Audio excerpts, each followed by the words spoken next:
WhatsApp guys, welcome back to interaction video. आज हम देखने वाले हैं Israel declare state of war alert, why this will impact India. आपको पता ही है हाल ही में इजराइल के ऊपर जो अटैक करा है हमास ने, और उसके बाद आपको पता ही है इजराइल तो लेगा तगड़ा बदला। लेकिन इसमें इस सब के बीच में इंडिया पे इसका क्या इम्पैक्ट होने वाला है देखते हैं, क्योंकि जियो पॉलिटिक्स बहुत मैटर करती है। तो प्रशांत धवन सर की वीडियो है और अपना पॉइंट ऑफ व्यू आप लोग भी शेयर करना ना भूलें। ओरिजिनल वीडियो का लिंक है डिस्क्रिप्शन में। 1 2 3 गो। नमस्कार and welcome you all to world affairs. मैं हूं प्रशांत धवन। इजराइल ने वॉर डिक्लेयर कर दी है ना। मुझे पता है आप में से कई लोग देखते होंगे कि इजराइल फिलिस्तीन के बीच में कुछ ना कुछ चलता रहता है। इजराइल ने यहाँ पे अटैक कर दिया, ये कर दिया, मगर जो अब हो रहा है दिस कुड बी फाइनल, क्योंकि इजराइल ने ऑन रिकॉर्ड ये कहा है कि हम वॉर अलर्ट इशू कर रहे हैं। Israel declare state of war alert. Literally Benjamin Netanyahu ने ये वर्ड्स यहाँ पर यूज किए हैं कि वी आर एट वॉर। जंग शुरू हो चुकी है। 22 लोग हमास ने मार दिए हैं इजराइल के, 5000 रॉकेट्स गिराकर ऑल ओवर इजराइल। जो आयरन डोम था वो भी इतना बड़ा अटैक झेल नहीं पाया, क्योंकि सिंस लगातार हमास ने 5000 रॉकेट बरसा दिए इजराइल पर। आयरन डोम भी कंफ्यूज हो गया कि किस रॉकेट को रोक के कहाँ पे इंटरसेप्शन करे। इवेंचुअली पूरे इजराइल पर बहुत सारे रॉकेट्स गिरे हैं, कई इजरायली नागरिक मारे गए हैं। और बिल्कुल यहाँ पे एक बात हमको बोलनी पड़ेगी कि ये वॉर इजराइल ने स्टार्ट नहीं करी है। बिल्कुल नेतन्याहू ने डिक्लेयर किया है कि we are at war, but कहीं ना कहीं इजराइल की सरकार को ये करना था, क्योंकि अचानक से अटैक जो हुआ है इट इज अनप्रेसिडेंटेड। इजराइल को उम्मीद थी नहीं कि इतना बड़ा अटैक हमास कर भी पाएगा या नहीं। और अभी के लिए भारत सरकार ने एडवाइजरी इशू कर दी है नागरिकों के लिए कि अगर आप इजराइल में हैं तो रिमेन विजिलेंट, क्योंकि स्टेट ऑफ वॉर डिक्लेयर हो चुकी है। जो भी सेफ्टी प्रोटोकॉल्स हैं ये फॉलो करिए।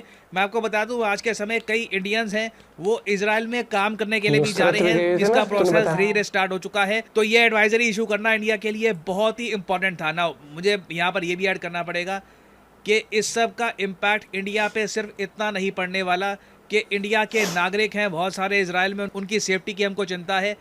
एक जियोपॉलिटिकल एंगल भी है यहाँ पर, वो भी हम डिस्कस करेंगे। मगर सबसे पहले ये जान लो कि इजराइल के अगेंस्ट कौन सा ऑपरेशन स्टार्ट किया गया है हमास द्वारा, और ये ऑपरेशन शुरू क्यों किया गया।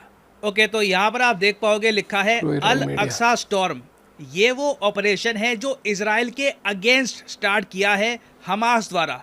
जो भी गाजा पट्टी से, अभी आपको मैप पे दिखाऊंगा, जो भी गाजा पट्टी से रॉकेट्स बरसाए जा रहे हैं इजराइल पर, ये ऑपरेशन अल अक्सा स्टॉर्म के अंडर किया जा रहा है। नाउ अब चलते हैं मैप पे, वहाँ पे आपको दिखाऊंगा अल अक्सा मस्जिद है कहाँ पर, और इस ऑपरेशन को अल अक्सा स्टॉर्म क्यों कहा जा रहा है। सो यहाँ पे आप देख पाएंगे ये है एशिया का मैप और ये है हमारा प्यारा भारत। नाउ हम यहाँ पे फोकस करते हैं इजराइल की तरफ। यहाँ पर आप देख पाओगे ये यहाँ पे आपको दिख जाएगा दिस इज इजराइल, और ये यहाँ पे आपको दिख रहा है लिखा हुआ है गाजा स्ट्रिप, ये है गाजा पट्टी। तो गाजा पट्टी में हमास है और हमास यहाँ से लगातार पूरे इजराइल पर 5000 रॉकेट्स बरसा चुका है। इन द फ्यूचर भी लग रहा है कि ये और लगातार अटैक करते रहेंगे। और अल अक्सा स्टॉर्म इस ऑपरेशन को ये कह रहे हैं कि जो भी अटैक किया जा रहा है अल अक्सा स्टॉर्म के अंडर किया जा रहा है। नाउ अल अक्सा देखिए एक मस्जिद है जो आपको मिलेगी जेरूसलम में, बहुत ही इंपॉर्टेंट मॉस्क है इन दी इस्लामिक फेथ। और यहाँ पे अगर मैं जूम इन करूँ तो यहाँ पे आपको दिख जाएगी अल अक्सा मस्जिद। नाउ अब जो हमास के सपोर्टर्स हैं, इवन मैं कहूँगा ईरान एज ए कंट्री, इसको आप अगर देखो, ये सब लोग ये कह रहे हैं कि जिस तरीके से इजरायली फोर्सेस आम लोगों पर अत्याचार कर रही थी अल अक्सा मस्जिद में, तो उसके रिस्पांस में कोई ना कोई ऑपरेशन तो होना ही था। अब यहाँ पे आपका क्वेश्चन आएगा, वेट, इजराइल की सिक्योरिटी फोर्सेस अल अक्सा मॉस्क में क्या कर रही थी।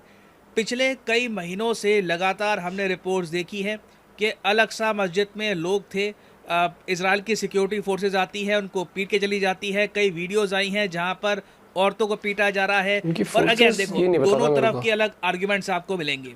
इजराइल की तरफ का आर्ग्यूमेंट ये है कि कई लोग हैं वो इजराइल की सिक्योरिटी फोर्सेस पर पत्थर फेंकते हैं और तरीके से अटैक करते हैं, फिर भाग के छुप जाते हैं मस्जिद के अंदर। तो सिक्योरिटी फोर्सेस ने भी एक बार तंग आके ये सोचा कि जो होगा देखा जाएगा, मस्जिद के अंदर से निकालो इन सब लोगों को।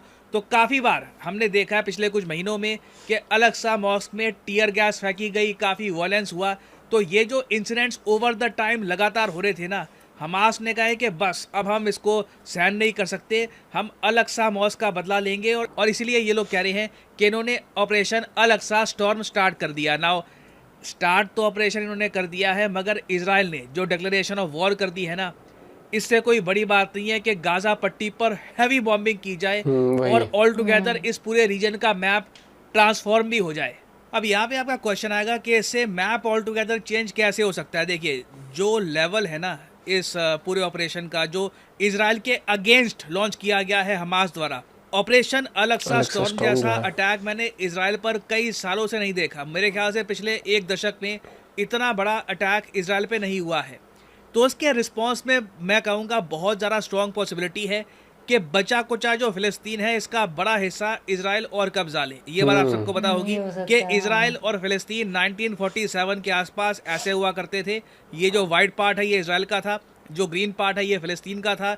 धीरे धीरे इजराइल ने फिलिस्तीन का बहुत सारा एरिया ऑक्यूपाई किया है और अब लिटरली आप कह लीजिए छोटे छोटे एनक्लेव टापू से बचे हैं लिटरली फिलिस्तीन के inside the country of Israel. Enclave आप कह लीजिए, तो इनमें से बहुत सारे एनक्लेव जाने वाले हैं। मुझे लगता नहीं है कि कोई इजराइल को रोक पाएगा।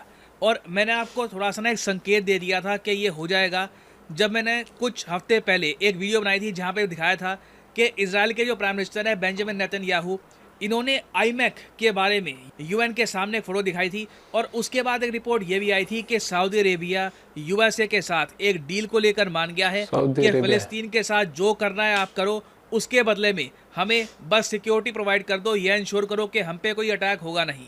और यहाँ पे आप देख पाओगे ये वीडियो 7 दिन पहले ही आई थी, मिलियन व्यूज इसके हो चुके हैं। और यहाँ पे आप देख पाएंगे US Saudi defence pact tied to Israel deal, फिलिस्तीन डिमांड को सऊदी अरेबिया बिल्कुल साइड रख देगा। ये रिपोर्ट्स आई थी, मैंने आपको बताया था कि बहुत ही ज़्यादा एक बड़ी डील है जिसमें सऊदी अरेबिया सिंपली ये कह रहा है कि हमें बस सिक्योरिटी गारंटी दे दो, ये इंश्योर कर लो कि कल को ईरान या कोई और देश हम पे अटैक करता है तो हमें लिटरली तुम ऐसे बचाओगे, ऐसे प्रोटेक्शन दोगे जैसे हम तुम्हारे कंट्री का ही हिस्सा है। You will give us complete protection. तो यूएस मोस्ट प्रॉब्ली इस डील को लेकर बहुत ज़्यादा एंथुसियास्टिक है, इसको एक्सेप्ट करने वाला है। और तभी हमने देखा है टाइमिंग बहुत इंपॉर्टेंट है।